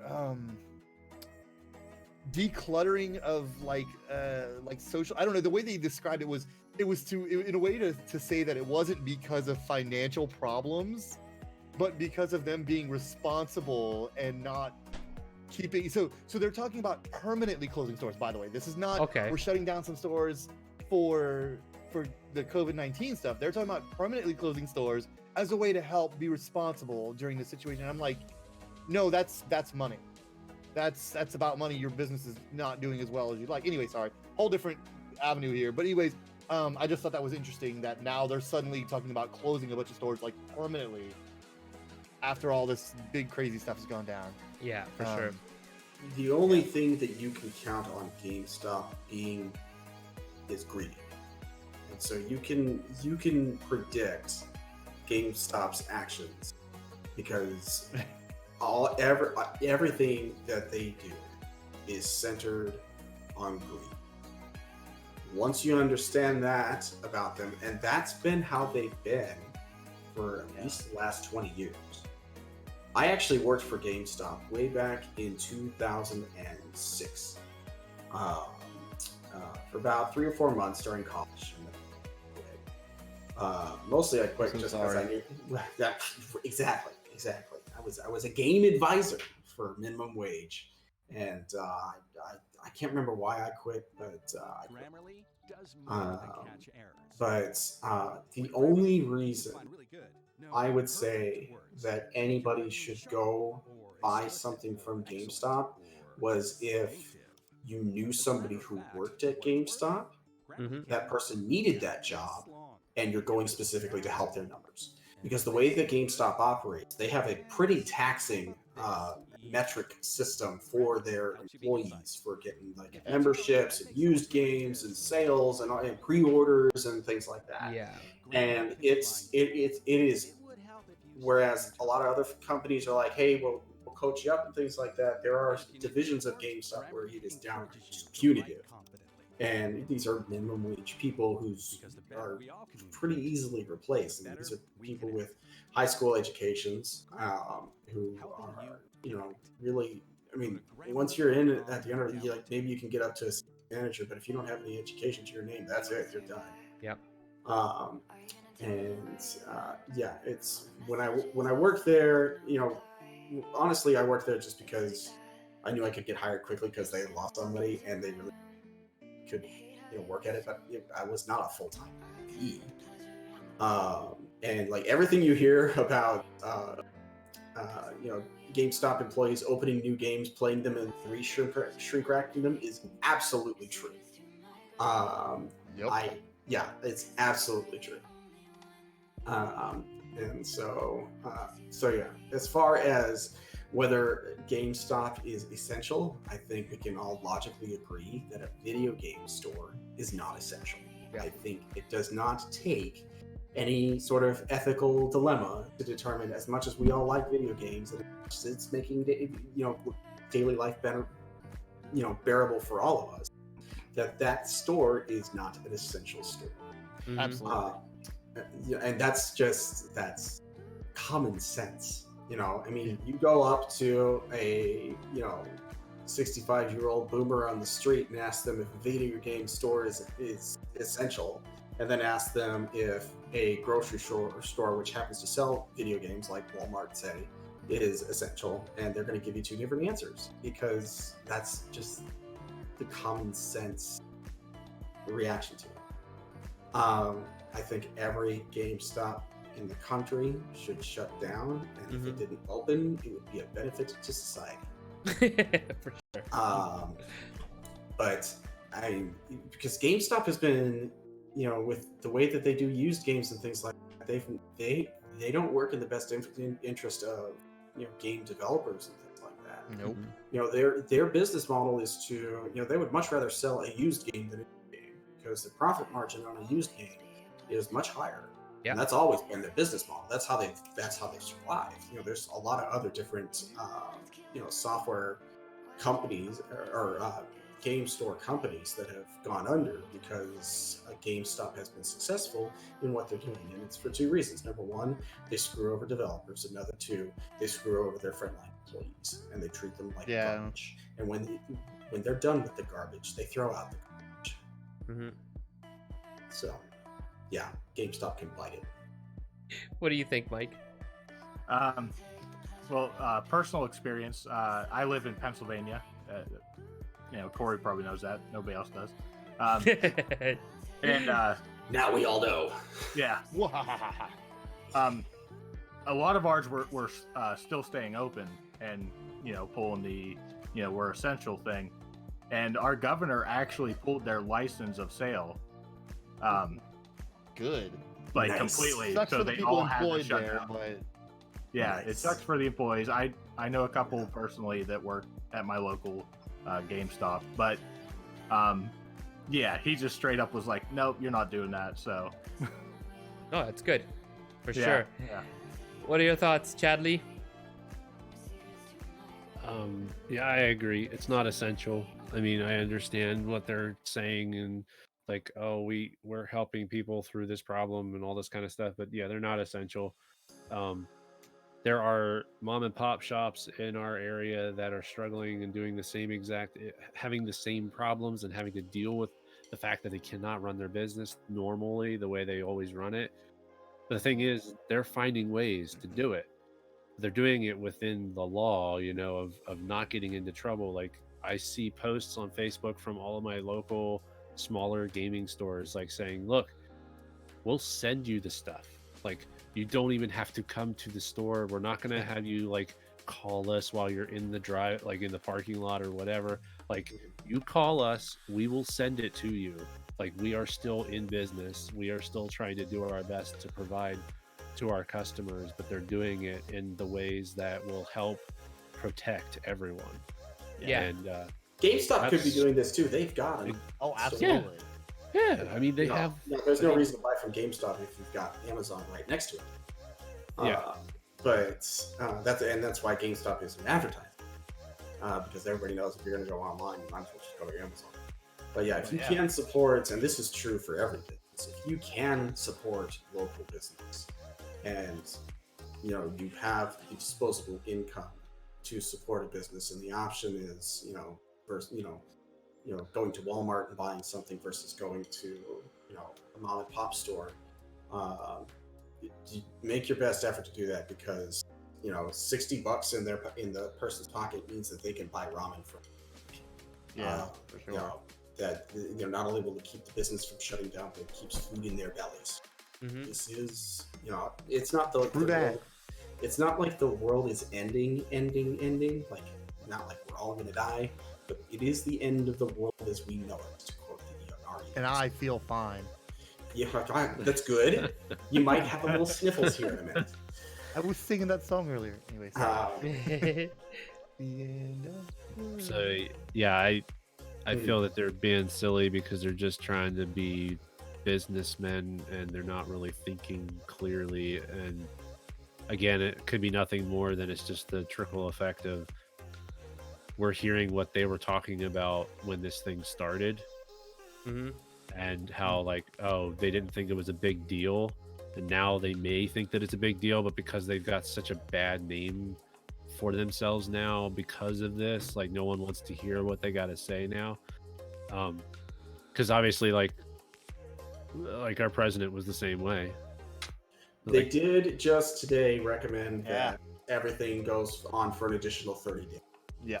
President Trump, without getting overly political into opinions of President Trump, he was initially saying, "Hey, we're going to open Easter," which is next yeah, week. everybody was like, and what do you everybody's think? like, It's like, no. what are you thinking? The Well, numbers that's what I are was still like. I was going like, up. I'm not going to get into Yeah. on President Trump, but they did. I'm just sticking to the facts today.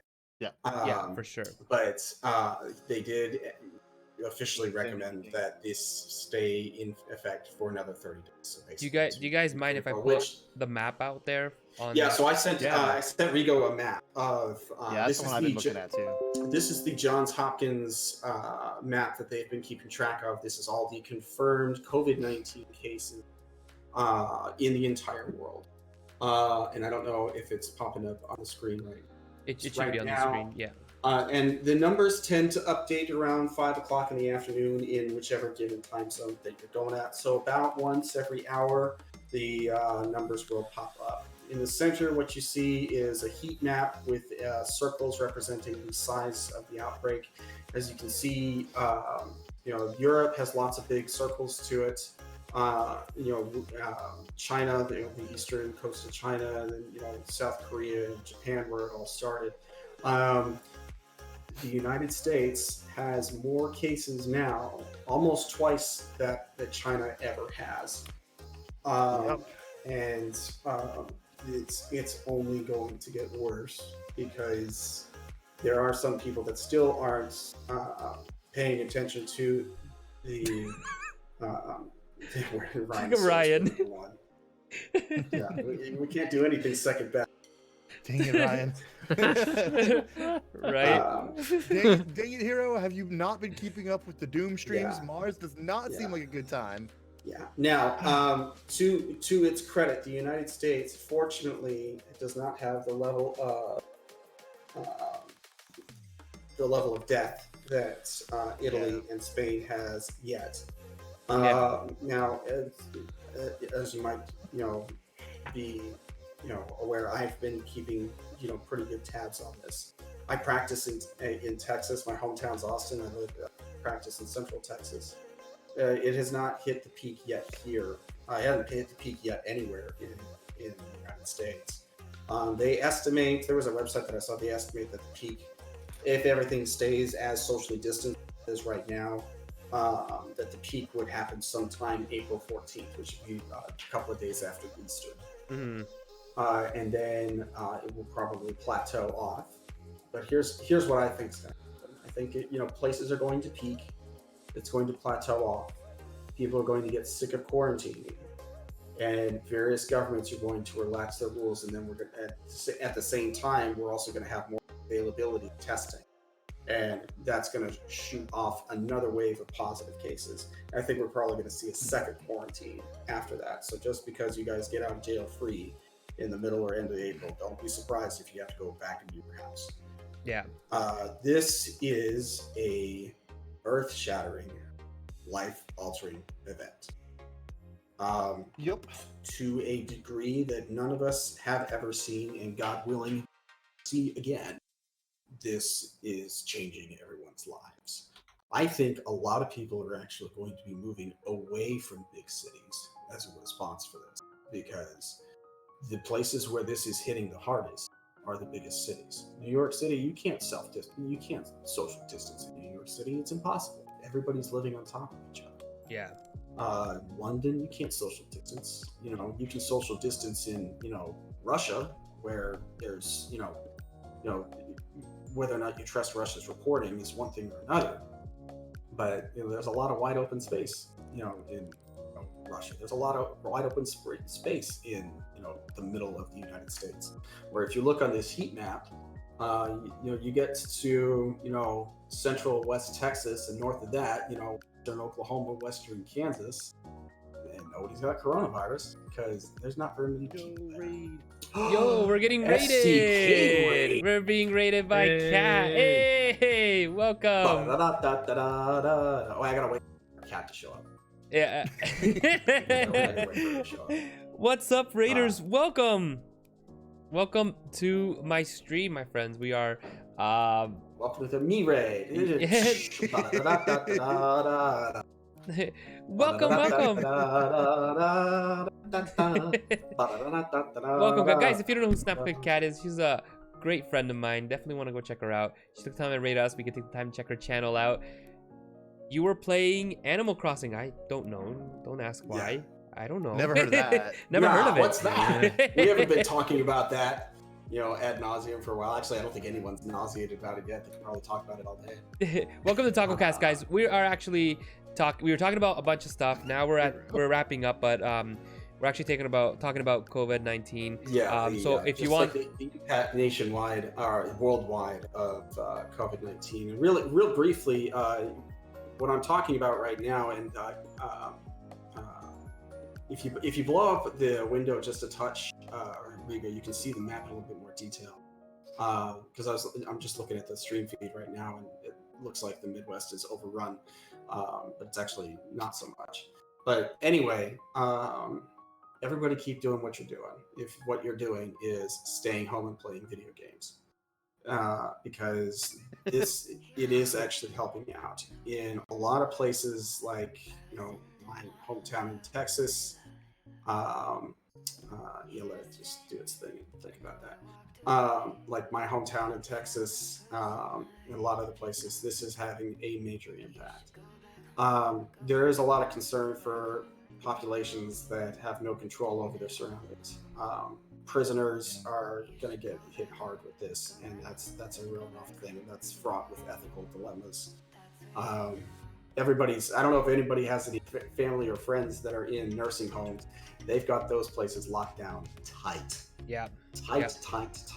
Yep. And I haven't been able to just to let you know, a guys, little bit over a month.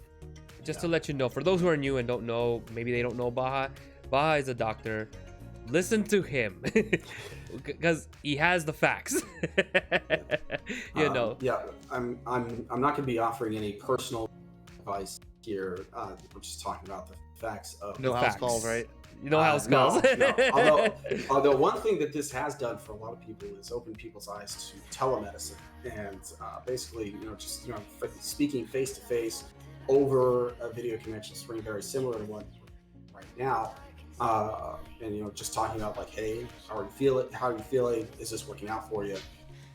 Because to be perfectly honest, a lot of medical advice and stuff, you don't have to be in person to listen to their lungs to know what's going on. Yeah. Things like medication refills and things like that, a lot of that can be done over telemedicine. And those resources are being utilized. And I think in the future we will find that, you know, that's probably going to be more routinely utilized in the future, because we're getting all this infrastructure in place to do it right now, because Yeah. you know, people shouldn't be leaving their houses anyway, unless Yeah. someone or something is going to die if they don't. And like, I know here in my area, people even till today thought, you know, they're like, this is ridiculous, they're overreacting. And I know there's a retirement home not far from us. They were one of them. They were just like, no, we should be free to go out, and they were going out. That whole, I think they said Terrible. 90% of the residents in that retirement home are all infected now. So that whole retirement home is on lockdown, and There's going to be a sad number of deaths in that facility. yeah. So people here in Welland really panic, because they're like, no, we need to listen. Like, this is ridiculous. And this the elderly saying that they don't want to listen. Never mind the younger generation. That's another story. Yes. You know, Young spoiler- whippersnappers, get off my lawn. Well, you got to remember, there's only a certain kind of person that lives to be 90 years old. There's, lazy people don't live to be 90. Man, These are sorry, people. guys, I'm out. Yeah. Lazy people don't live to be 90, and so they are very ill. But at the same time, they need help, and they for their safety, they need to stay isolated, and it's tougher on them than it is for the rest of us. Mm-hmm. Yeah. It's super tough. It's tough on a lot of people. So some of us have it tougher than others. Some of us, myself, I'm blessed. I have a job. I have a job that can keep the lights on. I have a job that can pay for my, gigabit internet. Yep. Rub it in, why don't you? Exactly. Yeah. See, I really have no room to complain about. No, And for furthermore, if I take all the precautions at my job I'm able to take, my risk of transmission is pretty darn low if you do everything right. Yeah. In Hong Kong, there's a lot of things talking about how their healthcare workers, if they followed all the proper protocols, the rate of transmission when they caught it was usually from the community. It wasn't really from their place of work. So strictly speaking, if you do it right, I'm a job in an emergency department than I am getting groceries before I go to the emergency. Yeah, no doubt. So there's that. I'm in a good spot, relatively speaking. I mean, it'd be nice if this wasn't around, but No, exactly. But there are people right now that don't have jobs. There are people right now that didn't have a job to begin with that were really trying to get jobs, and nobody's hiring now, hardly. On the flip side, if you want to stock groceries, this is now the grocery stock, and I'm pretty sure Amazon's hiring everyone. But this is a rough time for a lot of people. Thankfully, there's a lot of help from government agencies like that.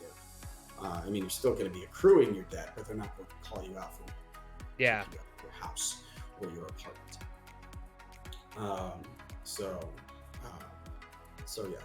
For those of you that do in a essential business, and I know that Mike is going to work physically, and near as I can tell, I think everybody in the podcast does still have a job.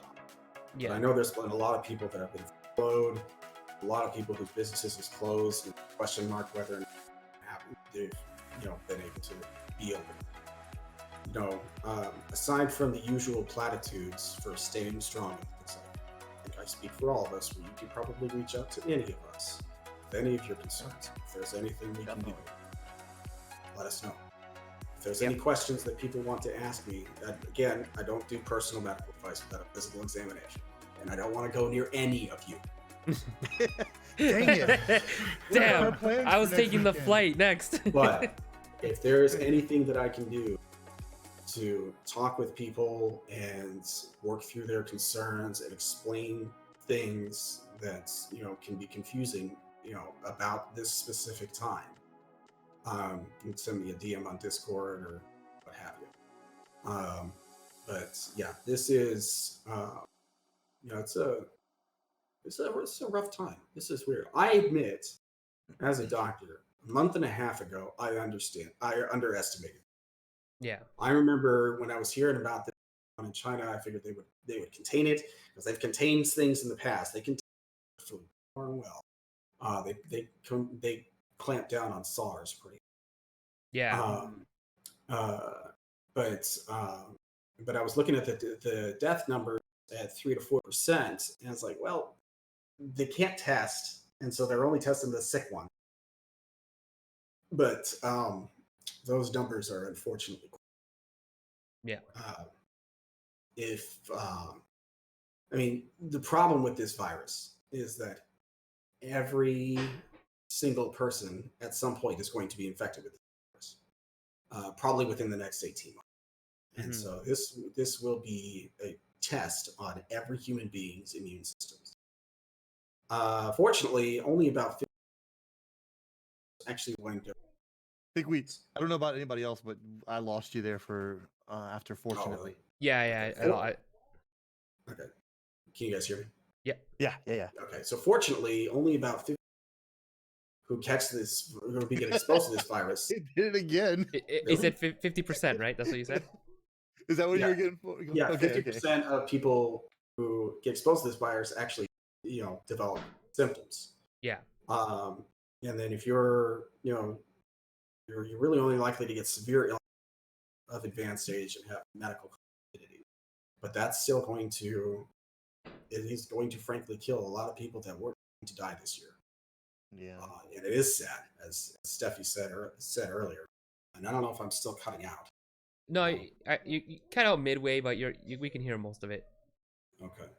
But there's, in the United States, there's 328 million people, 326 million people. 50% symptomatic means 161 million-ish. If we see a mortality rate of 1%, that is 1.6 million people dead that would not have died otherwise. Mm-hmm. Yeah, true. Yep.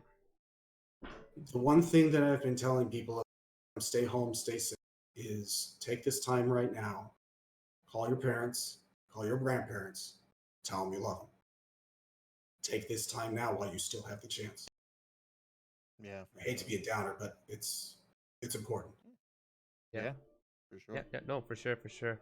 I know, like, now, as some of you do know, some of you don't know, I work in the sanitation field, and before this, we would sanitize everything, but it was always washed down.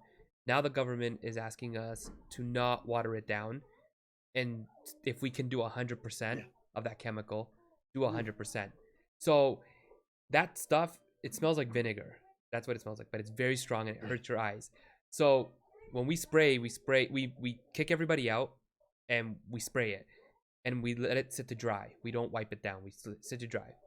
So it has I lost Mike too.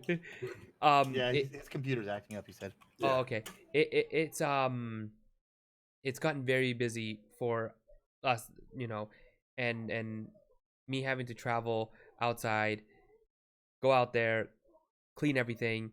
We work at like a big factory, a meat factory, and it's very serious over there. Like they don't want to shut down because if they shut down, that's a big food source in Canada. Yeah. So after we're done scanning, we have to wait until the person who works for the government comes in, gives a test, and says, okay. It's raining tacos. Thank you for subscribing, cool boy. Super appreciate that. Welcome to the TacoTeam. Welcome to the family. No need to ask why. And once we get the okay, we can leave. If we don't get the okay that they're not happy with what they have, we have to do it all over again. We're not allowed to leave, and it's been very strict and very serious. So like I said, I'm very grateful that I do have a job, but even the kids, everyone always tells me I come in, the first thing I have to do is I take my clothes off and I gotta go take a shower and everything. Can't get close to them because I don't know what I'm touching. And there are and it's very hard in the factory to be what is it, 6 feet away or whatever it was from people, because the factory is big but tight quarters, so you're always rubbing against someone, touching someone, and they're trying their best to keep it clean, but I mean, there's only so much I can do and we can do. The important thing is to stay home and listen to what they're saying. Just chill at home. It sucks and it's boring, but chill at home. Welcome back, Mike. Oh, there you are, Mike. Welcome back, buddy. Yeah, I'm on my tablet now. That's all right. No worries. Your contribution is appreciated. Very much. Yes. Is there anything else you want to leave us with, Baha? Yeah, I mean, what we are doing right now, it seems like everyone's doing a good job. And frankly, I mean,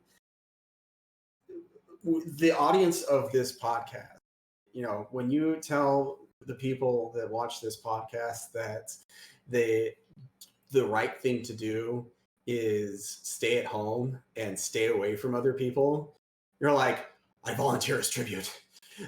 Because in a lot of cases, that's exactly our idea of a good time.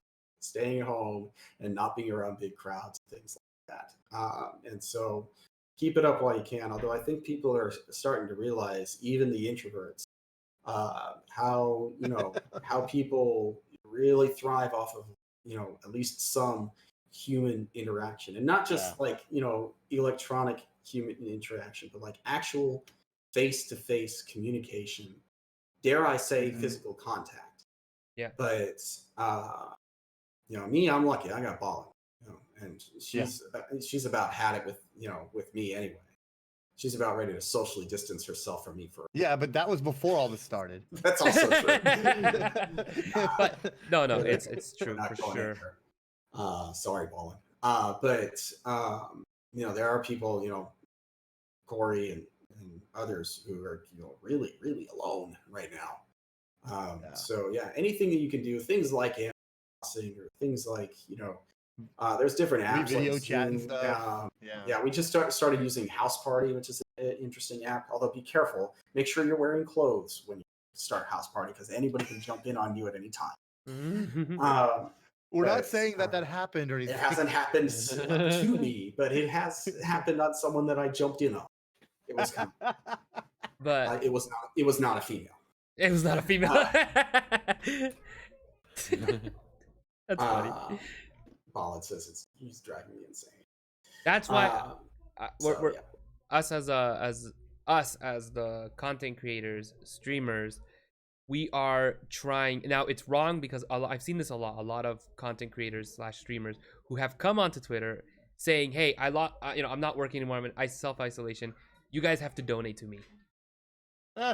In our community, I can guarantee you 99% of us. That 1% is a ghost.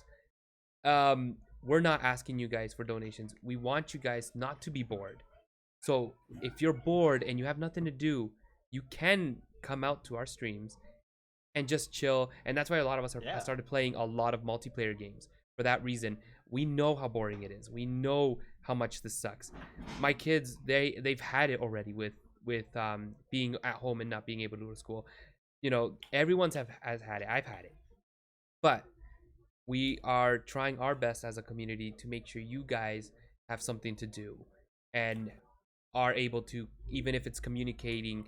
And I open my voice chat now because we need to be able to communicate, and we need that little bit of normal in our lives, even if it's just going like this.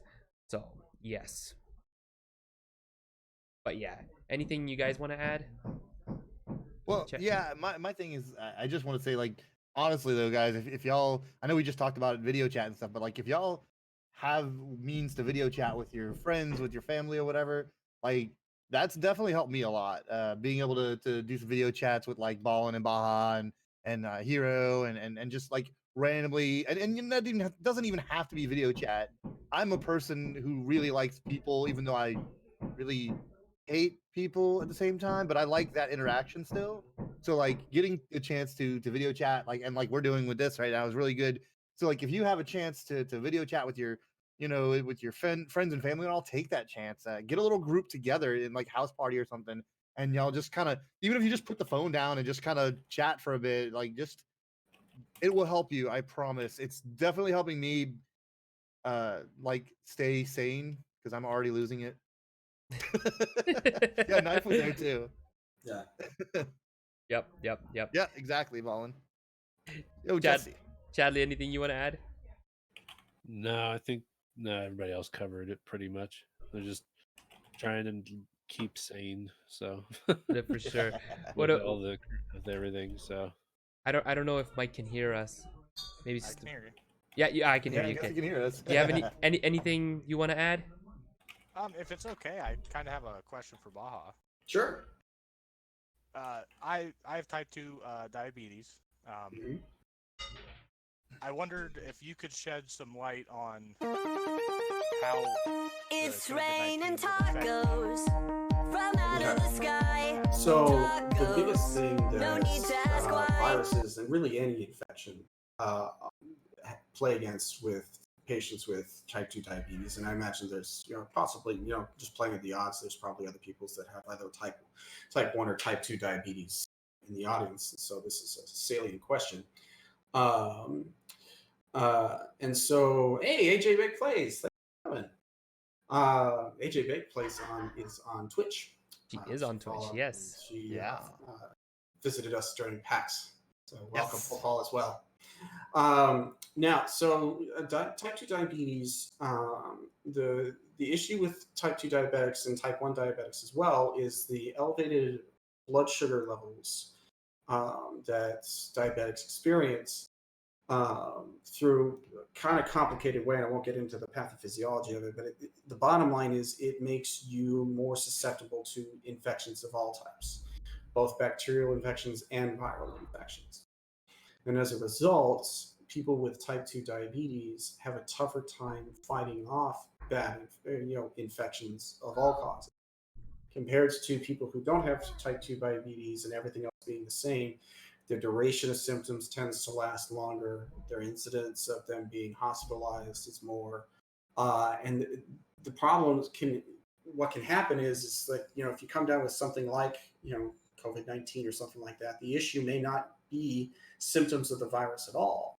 It could be complications of the diabetes, because one thing that your body does as a stress response, as sort of a fight or flight thing, it's fighting off a disease, is it increases your own blood sugar as a way to give more food, more energy to cells, particularly white cells, immune cells. Here I see your question. I'll get to that in a second.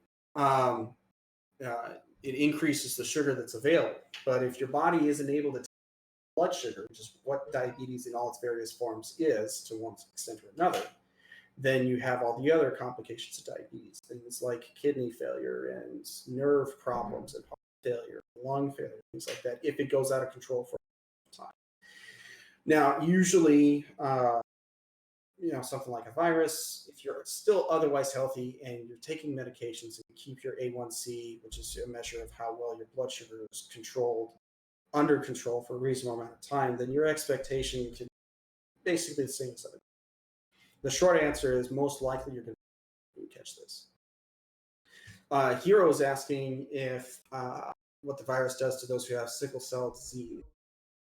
Specifically, the virus does not attack sickle cells. What we know about the virus and hemoglobin, the AJ Vick says any illness this is always bad news, and that's absolutely true. But regarding sickle cell is a disorder of the hemoglobin that we have in our red blood cells. The disease coronavirus, we think, attacks into lung cells and respiratory cells. COVID-19. For the most part. COVID-19, whatever. The virus attacks lung cells by and large. So insofar as sickle cell being directly affected, the answer is no. Now, the problem with sicklers is that if they ever enter a state that gives their blood less oxygen than usual, that's a big deal. And so catching coronavirus might induce a sickle cell. And that is as painful as any sickle person. Now, without going into anyone's specific medical history, sickle cell trait, I imagine, would be spared from this because it doesn't tend to be as big of a deal. People with sickle cell disease, if they catch coronavirus, SARS-CoV-2, COVID-19, and eventually, everybody's going to catch this. When they catch it, it's going to be tougher for them to fight off. And they probably will need to be admitted and get support. And then, because the good news is that, with sicklers, their immune system is a little bit compromised as well, but not so much for viruses, more for encapsulated bacteria, which is why sickle cell patients have to get certain So yeah, I mean, I'm not gonna. I don't want to scare anybody, but I also don't want to sugarcoat, and I will never lie to you. People with full blown sickle cell, they, they're in for a challenge. People with asthma, they are susceptible to getting the virus. As it holds true for what I said for sickle cell as I did with asthma. It doesn't make you more likely to catch the virus. What makes you more likely to catch the virus is exposing yourself to other human beings. And so the longer you can keep to yourself, by yourself, stay away from people, the better.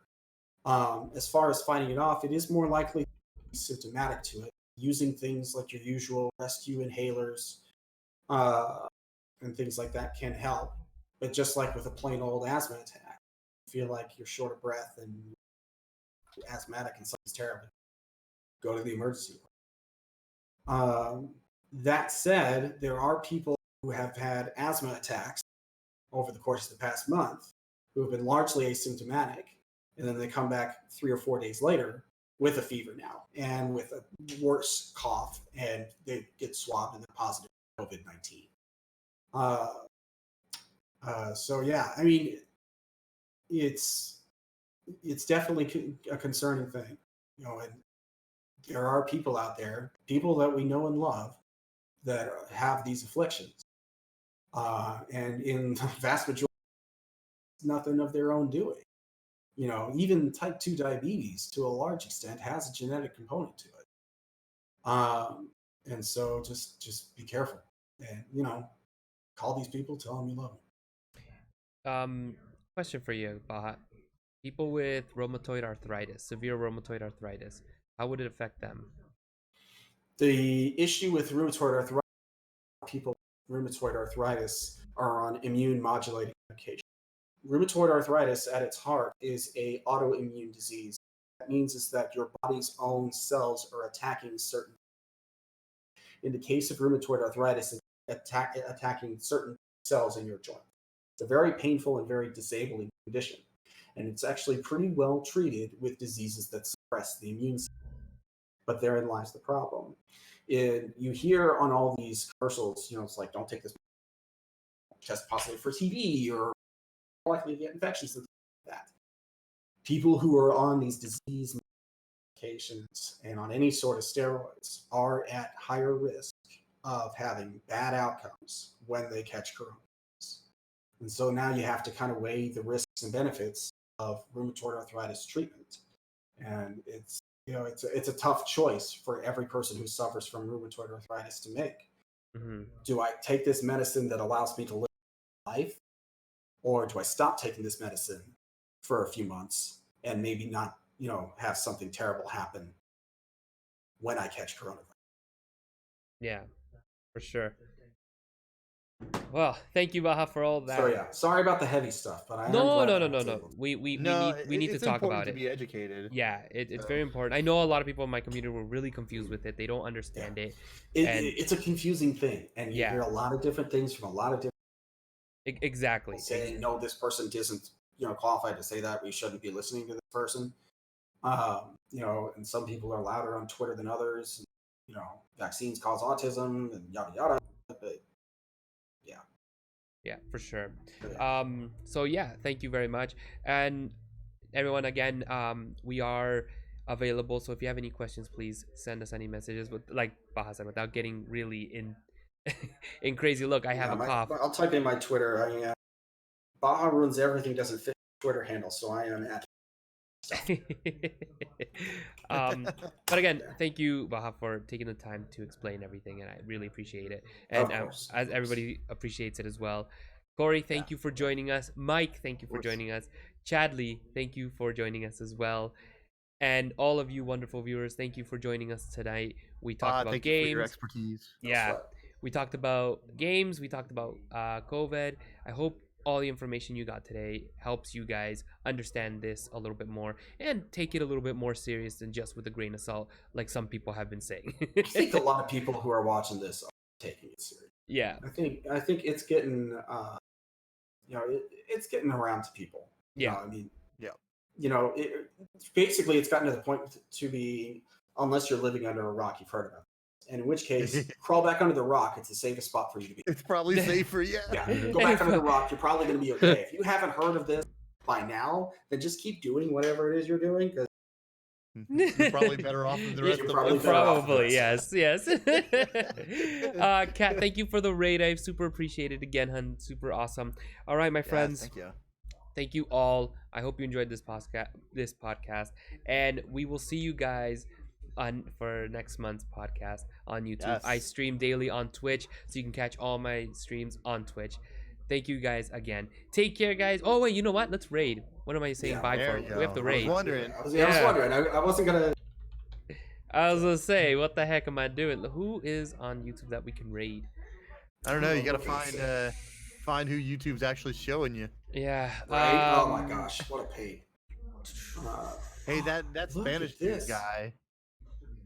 Look at this. Somebody who has not streamed in a long time is streaming. Oh, yeah. I have a lot of people on right now. I don't know who to I pick. have Doom Eternal. I have let's see. What do I have here? I have Doom Eternal. I think Mario Maker just finished. Let's see, there's Someone playing Metal Gear. Wow. there is Animal Crossing. Yeah, I have What? Animal Somebody Crossing. playing Animal Crossing. That's unheard of. I think I see here Metal Gear 1.